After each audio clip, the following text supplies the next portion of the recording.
Fascist সরকারের গুম, খুন, দুর্নীতিসহ রাষ্ট্রবিরোধী কর্মকাণ্ড এবং জুলাই গণহত্যার বিচার দাবিতে জুমার নামাজের পর রাজধানীর বাইতুল মোকাররম মসজিদ প্রাঙ্গণ থেকে মিছিল বের করে ছাত্র শিবির।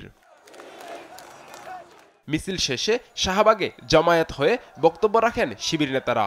এ সময় তারা আওয়ামী লীগ ও ছাত্রলীগের বিচার না হওয়া পর্যন্ত রাজপথে থাকার ঘোষণা দেন। আমরা দেখছি যে খুনিরা মাত্র কয়েক মাস আগে চোখের সামনে আমাদের ভাইদেরকে হত্যা করেছে, পুরো পৃথিবী যার সাক্ষী হয়েছে, তাদেরকে এখনো গ্রেফতার করা হয় নাই।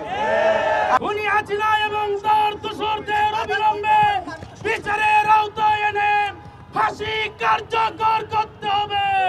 একই দাবিতে রাজশাহীতেও গণমিছিল করে সংগঠনটি। তারা আওয়ামী লীগ, ছাত্রলীগের বিচারের পাশাপাশি শিক্ষা প্রতিষ্ঠানগুলোতে দ্রুত ছাত্র সংসদ নির্বাচনেরও দাবি জানান।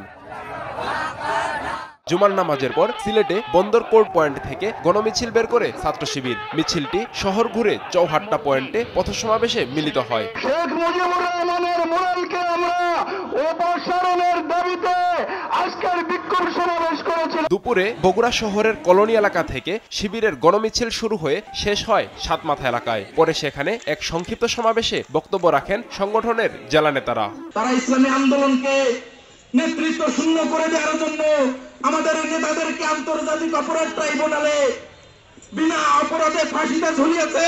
আজকে তাদের নেতারা পালিয়ে গেছে। খুনি হাসিনা দিল্লিতে গিয়ে বসে সে সেখান থেকে পায়তারা করছে, সে সেখান থেকে ষড়যন্ত্র করছে। দেশের মানুষ মেনে নিবে না। আপনি প্লিজ এর বিরুদ্ধে ব্যবস্থা গ্রহণ করুন। সকল গুম খুনের হিসাব নিয়ে গণহত্যার বিচার এই বাংলার জমিনে করতে হবে। প্রিয় উপস্থিতি, আমরা জুলাই বিপ্লবের স্পিরিটকে ধারণ করতে চাই। জুলাই আন্দোলনে আজকে এই মিছিলে আমরা যারা সাধারণ ছাত্র সমাজ উপস্থিত হয়েছি, জুলাই আন্দোলনে উপস্থিত ছিলাম, কিন্তু আমরা প্রকাশ করি নাই।